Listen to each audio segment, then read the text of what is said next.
కల్పించిన బాబాకి నేను ధన్యవాదాలు, కృతజ్ఞతలు తెలుపుకుంటున్నానండి.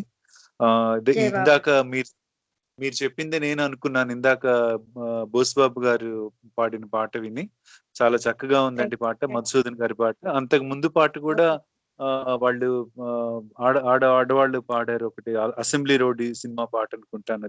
ఆ పాట స్టైల్లో చాలా చక్కగా పాడారు. నేను మిగతా పాటలు సరిగ్గా వినలేకపోయాను. ఈ 2 పాటలు అయితే పూర్తిగా విన్నాను. ఇద్దరికి కూడా థ్యాంక్స్ చెప్తున్నాను. వాణి చేజర్ల గారు రికార్డ్ చేసి మనకి దీంట్లో పెడతారండి, మనం వినొచ్చు. అది మిస్ అయినప్పుడు మనం ఇందులో అవకాశం మనకు వచ్చింది. ఆవిడకి కృతజ్ఞతలు. ఆవిడ రోజు చేస్తున్నారండి, రోజు రికార్డ్ చేస్తున్నారు. యాక్చువల్ గా ఈ పాటలు పాడుతున్న వాటిని చాలా సార్లు అడగటం జరిగింది, ఇవి కొంచెం లిరిక్స్ కూడా పెడితే బాగుంటుందని. అదైతే ఎవరు కొంతవరకు ఇది పెడుతున్నారు, ఈవిడ రికార్డ్ చేస్తున్నారు కాబట్టి వాణి గారు, అది ఒక రకంగా మంచిదే, మనకి చాలా హెల్ప్ అవుతుంది. ఆవిడకి ప్రత్యేక కృతజ్ఞతలండి వాణి చేజర్ల గారు. జయబాబా అండి, చాలా బాబాస్ వర్క్, మనది అందరిది, అట్లేం వద్దులేండి. జయబాబా. బాబాకి చెప్పాలి మనం కృతజ్ఞతలు, ఈ అవకాశం ఇచ్చారు.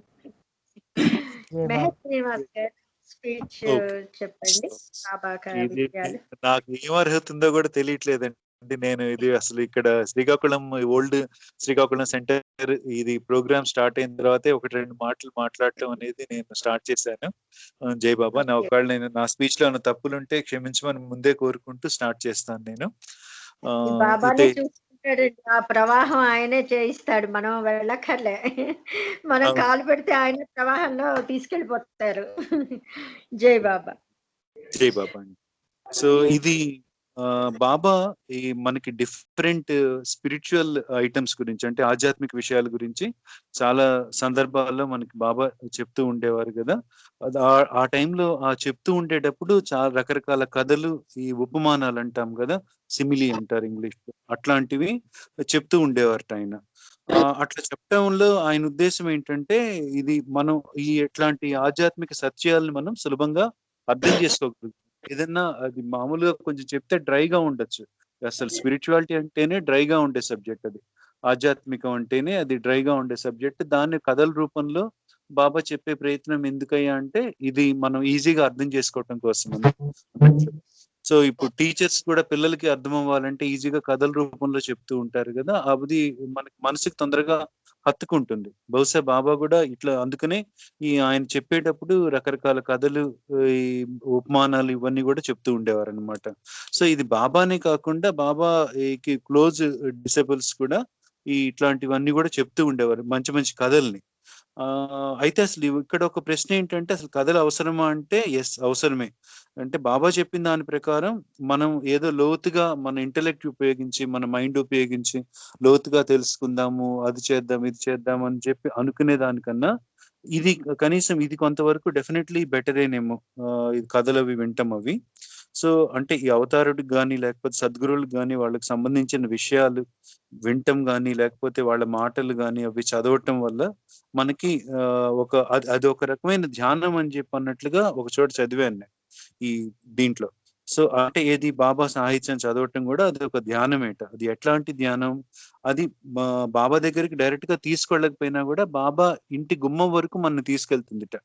సో ఆ తర్వాత ఆ గుమ్మం వరకు మనం కనీసం వెళ్తాం ఇట్లాంటి బాబా లిటరేచర్ చదవటం వల్ల.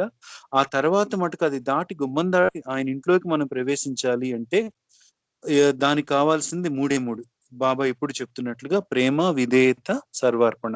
ఈ 3 మటుకు మనని పూర్తిగా బాబా దగ్గర తీసుకెళ్తాయి. కాకపోతే ఆ ముందు వరకు బాబా గుమ్మం వరకు మనం తీసుకెళ్లేవి ఈ బాబా లిటరేచర్ అది చదివి బాబాని మనం కొంతవరకు మనకు తెలిసినంతలో మనం అర్థం చేసుకోవడానికి ప్రయత్నించడం ద్వారా మనం అంతవరకు అయితే డెఫినెట్లీ మనం చెయ్యొచ్చు అనమాట. అయితే ఈ కథలు అనేవి ఇంకా అది ఎక్కువ హత్తుకుంటాయి కాబట్టి లిటరేచర్ లో కూడా, బాబా లిటరేచర్ లో కూడా కథలు మనం చదువుకోవటానికి ఈజీగా ఉంటుంది. అయితే ఇట్లాంటి కథలు, ఈ కొన్ని ఉపమానాలు ఇవన్నీ కలిపి వీళ్ళు ఢిల్లీ సెంటర్ వాళ్ళు ఒక బుక్ పబ్లిష్ చేశారు. మొత్తం ఇందులో 136 స్టోరీస్, సిమిలీస్ అవి ఉన్నాయి. అది దాని కాస్ట్ 200 రూపీస్. అది అందులో ఆల్మోస్ట్ ఒక హాఫ్ ఏమో బాబా, కొన్ని మిగతా హాఫ్ మిగతా బాబా శిష్యులు చెప్పిందనమాట. బుక్ పేరు 'stories and similes' by Avatar Meher Baba and his disciples. ఆ బుక్ ఇది ఈ బుక్ కూడా అన్ని స్టోరీస్ కూడా చాలా బాగున్నాయి. అన్నిటికీ ప్రతి స్టోరీ కూడా చివర్లో జిస్ట్ ఇచ్చారనమాట. అంటే సారాంశం ఆ స్టోరీకి అది ఏ రకంగా మనకి బాబాని ప్రేమించడంలో, లేకపోతే ఈ కొంచెం స్పిరిచువాలిటీని అర్థం చేసుకోవటంలో అది ఎట్లా హెల్ప్ అవుతుంది అనేది ఆ స్టోరీకి సంబంధించిన జిస్ట్ కూడా ప్రతి స్టోరీ చివరిలో ఇవ్వటం జరిగింది. నేను ఆ బుక్ ఈ రోజు చూశాను. నేను అది అందులోంచి నేను చెప్పడానికి ప్రయత్నిస్తాను. ఒక స్టోరీ, మాక్సిమం టైం సరిపోదేమో అంతకన్నా. వేదులవాణి గారు, ఒకవేళ టైం నేను ఎక్సీడ్ అవుతుంటే you can please tell me అండి. నాకు టైం చూడటం కుదరదు కాబట్టి మీరు అది 10:25 అవగానే ఓకే. నాకు ఓకే. కొంచెం చెప్తే చెప్పాలని ప్రార్థిస్తున్నాను ఓకే. మిమ్మల్ని. సో ఈ ఓకే అండి. Stories okay. థ్యాంక్ యూ జై బాబా. ఈ స్టోరీస్ లో ఒకటి డాక్టర్ ఘనీ మున్సిఫ్ చెప్పిన స్టోరీ అన్నమాట ఇది. 1 సెకండ్. ఇది ది 4 ట్రావెలర్స్ అండి స్టోరీ పేరు. అంటే నలుగురు ఈ ప్రయాణికులు అనమాట. నలుగురు వాళ్ళు ఫ్రెండ్స్. ఒక్కొక్కళ్ళు ఒక్కొక్క రకమైన వృత్తిలో ఉన్నవాళ్ళు వీళ్ళు. ఒకతనేమో కార్పెంటర్, చెక్క పని చేసే అతను ఒకతను. ఒకతనేమో ఒక టైలర్, దర్జీ. ఇంకొక అతనేమో ఈ కంసాలు అనమాట. ఈ బంగారు ఆభరణాలు అవి చేసే ఈ వృత్తిలో ఉన్నతను. ఇంకొక అతనేమో ఈ అంటే ఈ ఒక ఆధ్యాత్మికంగా ప్రయాణిద్దాం అని అనుకుంటూ ఉన్నాడు. అంతే తప్పించి అతనేమి అంటే ఏమనొచ్చు అంటే ఒక ఫకీర్ అనమాట. ఫకీర్ ఇన్ ద సెన్స్ అతనేమి పూర్తిగా ఏదో తెలుసుకున్న అతను అట్లా ఏం కాదు. అతను కూడా వీళ్ళలాగానే ఆ మెంటల్ స్టేజ్ లోనే అతను కూడా ఉన్నాడు అనుకోవచ్చు మనం. సో వీళ్ళు నలుగురు కలిసి వెళ్తున్నారట. వెళ్తుంటే ఇదివరకు కాలం కదా, అప్పుడు ఏమి ప్రయాణ సాధనాలు ఏమీ ఉండేవి కాదు. అందరూ నడుచుకుంటూనే వెళ్ళేవాళ్ళు ఎక్కడికి వెళ్ళాలన్నా కూడా. ఇట్లాంటి సందర్భంలో జరిగిన స్టోరీ అని అనుకోవచ్చు మనం. అట్లా వెళ్తూ ఉంటే సరే మధ్యాహ్నం అయిపోయింది. వీళ్ళు ఒక చోట కొంతసేపు ఆగుదాం అన్నట్లుగా వాళ్ళది లంచ్ అది తినేసి కొంతసేపు పడుకుందామని పడుకుంటున్నారు. మళ్ళీ అది ఏమన్నా అడవి ప్రాంతం అవటంతో ఏమన్నా జంతువులు అవి రావచ్చు, దొంగలు రావచ్చు అని ఎవరో ఒకళ్ళు కాపలా ఉండాలి, మిగతా వాళ్ళు పడుకోవాలన్నమాట. ఇట్లా వాళ్ళు అరేంజ్ చేసుకొని వాళ్ళు పడుకున్నారు. కొంతసేపు పడుకుందాంలే అని. అయితే ఏమైందంటే ఈ ఫస్ట్ ఉండే అతను కార్పెంటర్ అన్నమాట. అతను మెలకువగా ఉన్నాడు. మిగతా వాళ్ళు పడుకొని ఉన్నారు. ఇతను అరే టైం పాస్ చేద్దామని ఏం చేయాలో తెలియక ఏం చేశాడంటే ఒక కొమ్మ విరిచి దాంతో ఒక బొమ్మలాగా తయారు చేశాడనమాట. కరెక్ట్‌గా ఇతని టైం అయ్యే టైంకి మళ్ళీ ఇతను పడుకునే టైం వచ్చేటప్పటికి ఒక బొమ్మ తయారైంది. ఒక అమ్మాయి బొమ్మ అన్నమాట అది. ఆ చెక్కతోనే అతని దగ్గర ఉన్న ఇన్‌స్ట్రుమెంట్స్‌తో ఒక బొమ్మను తయారు చేశాడు. తయారు చేసి అతను పడుకున్నాడు. నెక్స్ట్ టర్న్ ఎవరిది? దర్జీ టైలర్ ఉన్నాడు గదా! అతనిది. అతను లేచి అరే! బొమ్మ బావుంది, ఇతను భలే చేశాడే మా ఫ్రెండ్ అని చెప్పి అనుకోని ఆ బొమ్మకి కొంచెం ఇవి పెట్టాడన్నమాట. ఇది బట్టలవి కుట్టేసి నీట్‌గా డ్రెస్ అది తయారు చేసి పెట్టాడు ఆ బొమ్మకి. అప్పటికి అతని టైం అయిపోయింది. అతను పడుకున్నాడు. పడుకున్న తర్వాత నెక్స్ట్ టర్న్ ఇతనిది. ఎవరిది? కంసాల్‌ది. అరే! బొమ్మ భలే ఉంది. డ్రెస్ కూడా బావుంది. దీనికి మ్యాచింగ్‌గా మనం ఏమన్నా కొంచెం చిన్న చిన్న ఆర్నమెంట్స్ లాంటివి ఏమన్నా చేస్తే బావుంటుంది. ఆభరణాలు తయారు చేద్దాం అనుకోని అతనికి దొరికిన వాటితో ఒక తీగ, కొన్ని పూసలవి ఉంటే దానికి ఒక హారంలాగా ఏవో చేశాడన్నమాట. హారము, గాజులు లాంటివేవో కొన్ని తయారు చేసి దాన్ని అలంకరించాడు ఆ బొమ్మని. నెక్స్ట్ టర్న్ ఇతనిది ఫకీర్‌ది. ఇతనికి ఏమీ రాదు. యాక్చువల్‌గా ఇట్లాంటి విద్యలేం తెలీదు. ఏం జేయాలి అని జెప్పి ఆలోచించి మొత్తానికి దేవుడిని ఆ టైంలో మరి సీరియస్‌గా ప్రార్థించాడేమో బహుశా. ప్రార్థించేటప్పటికి ప్రార్థించి నాకు వీళ్ళందరూ ఇట్లా జేశారు. నాకేం జేయాలో తెలియట్లేదు. కాబట్టి ఈ బొమ్మకి ప్రాణం పొయ్యి అని జెప్పి దేవుడిని వేడుకున్నాడు. సరే అని జెప్పి దేవుడు తథాస్తు అనేసాడు. అనేటప్పటికి ఆ బొమ్మకి ప్రాణం వచ్చింది. అది ఏం బొమ్మ? ఒక అమ్మాయి బొమ్మ. ఒక ఆడపిల్ల. ఒక వయసులో ఉన్న ఆడపిల్ల బొమ్మ. చక్కటి మంచి రూపలావణ్యంతో ఉందన్నమాట ఆ బొమ్మ. ఉండేటప్పటికి సరే అప్పటికి ఇదంతా అయ్యేటప్పటికి మిగతా వాళ్ళందరూ గూడా లేచారు. లేచేటప్పటికి చూసారు ఎదురుగుండా ఒక మంచి అందమైన అమ్మాయి కనిపిస్తుంది వీళ్ళకి. కనిపించేటప్పటికి అరే! నాదంటే నాదని జెప్పి కొట్టుకుంటున్నారు. కార్పెంటర్ ఏమంటే ఒక్కొక్కళ్ళు ఒక్కొక్క క్లెయిమ్ అన్నమాట. అంటే they are just expressing their right over that doll. Doll కాదు, ఇప్పుడు ప్రాణం వచ్చింది కాబట్టి ఒక ఆడపిల్ల అని చెప్పి అనుకోవచ్చు మనం. సో నాదంటే నాదని చెప్పి కొట్టుకుంటున్నారు వాళ్ళు. దానికి వాళ్ళ వాదనలు ఎవరికి వాదనలు వాళ్ళు వినిపిస్తున్నారు.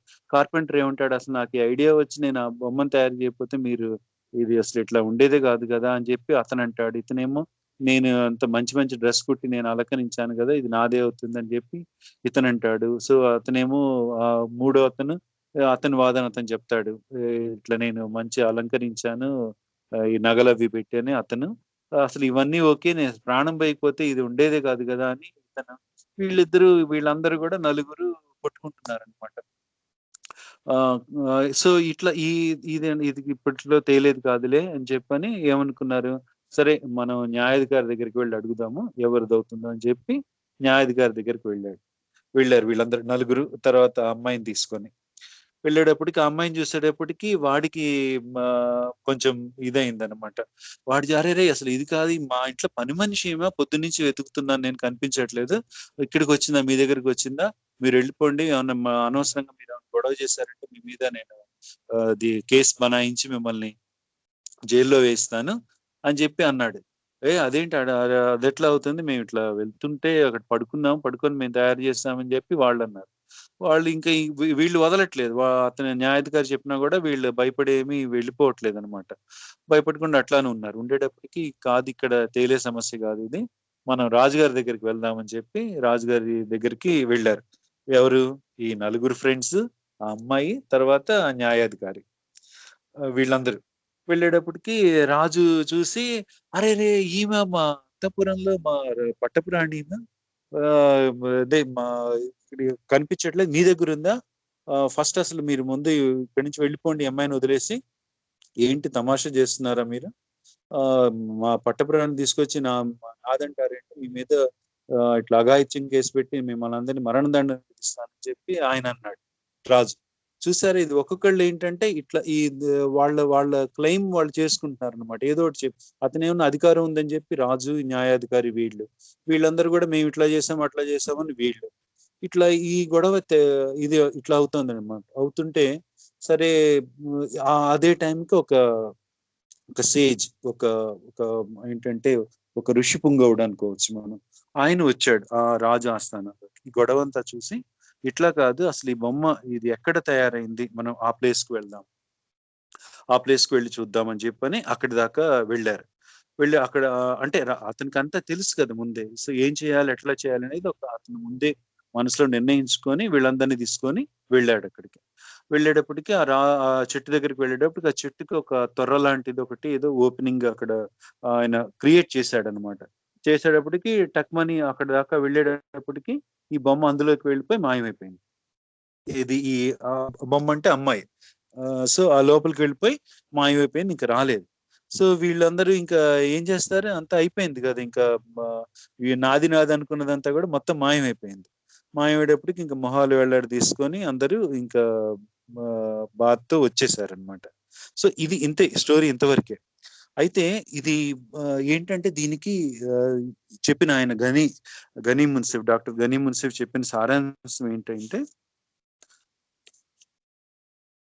వీళ్ళందరూ కూడా ఇప్పుడు ఏంటంటే మనం భూమి మీద పుట్టిన తర్వాత మనకి ఏమవుతుంది, రకరకాల ఈ మన చుట్టూ రకరకాల మోసగాళ్ళు, హక్కుదారులు తయారైపోతారు మన చుట్టూ.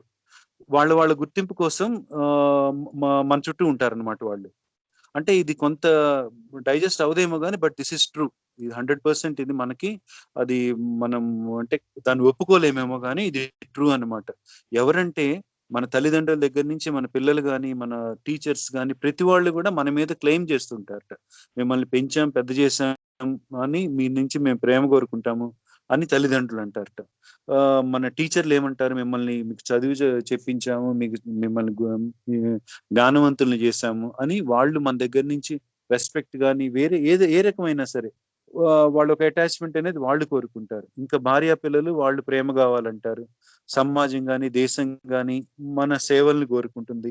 ఇట్లా ఈ ప్రతి వాళ్ళు కూడా ఏదో ఒకటి మన నుంచి ఆశిస్తూ ఉంటారు.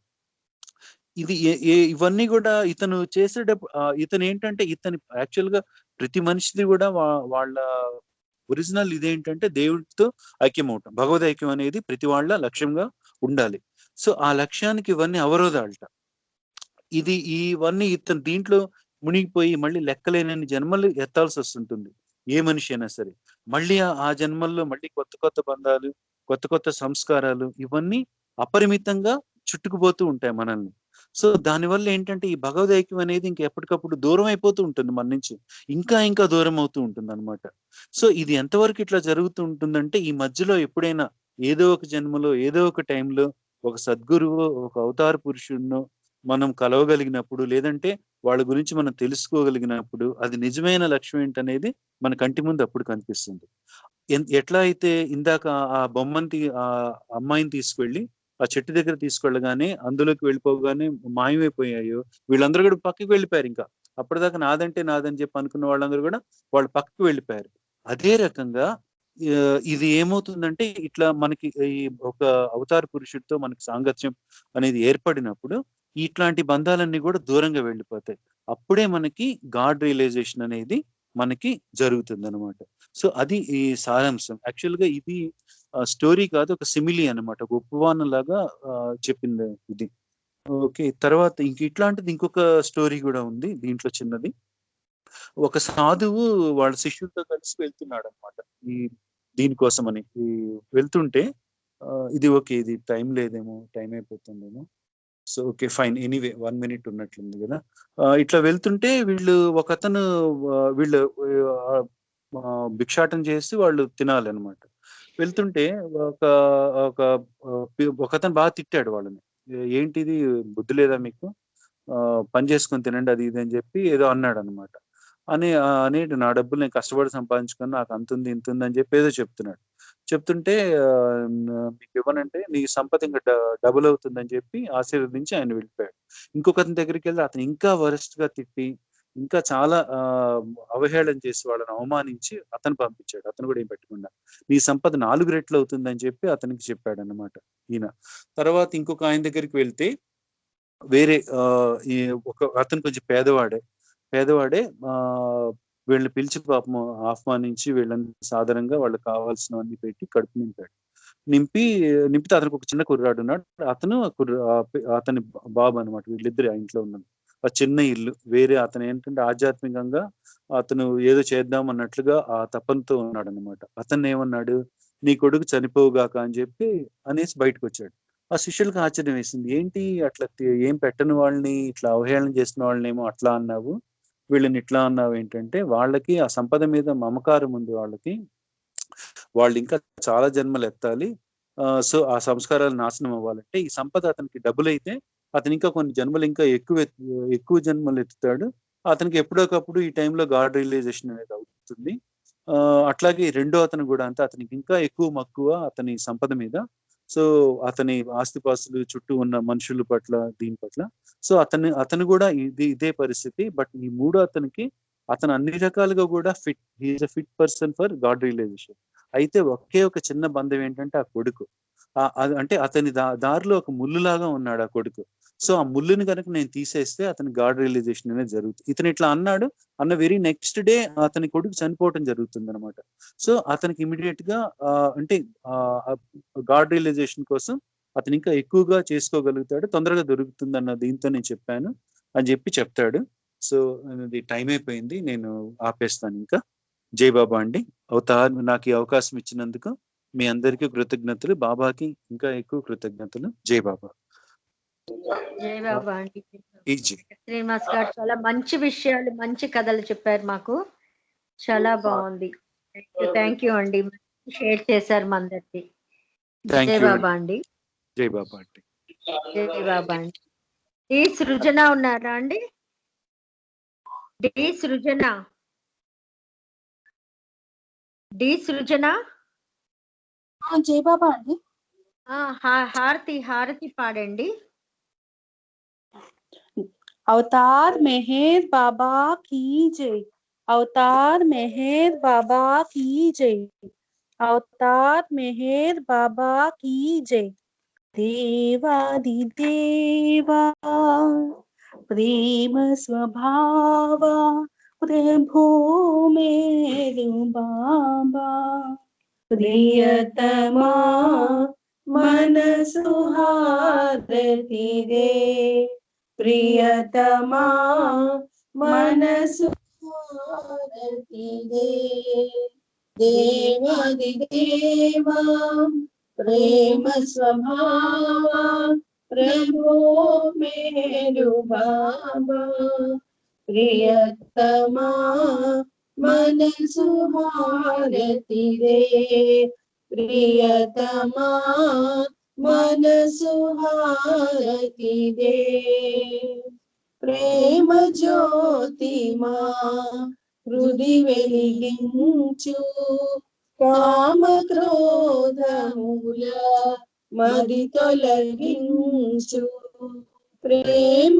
జ్యోతిమా హృది వెలిగించు కామ క్రోధముల మది తొలగించు దామను వీడక నిన్ను ప్రేమించు దామను వీడక నిన్ను ప్రేమించు మము కరుణించవయా ప్రియతమా మనసు హారతిదే ప్రియతమా మనసు హారతిదే నీ దివ్య నామమే మదిని స్మరించు నీ దివ్య రూపమే హృది తిలకించు నీ దివ్య నామమే మదిని స్మరించు నీ దివ్య రూపమే హృది తిలకించు నీ దివ్య పదములే ఆరాధించు నీ దివ్య పదములే ఆరాధించు మము కరుణించవయా ప్రియతమా మనసు హారతిదే ప్రియతమా మనసు హారతిదే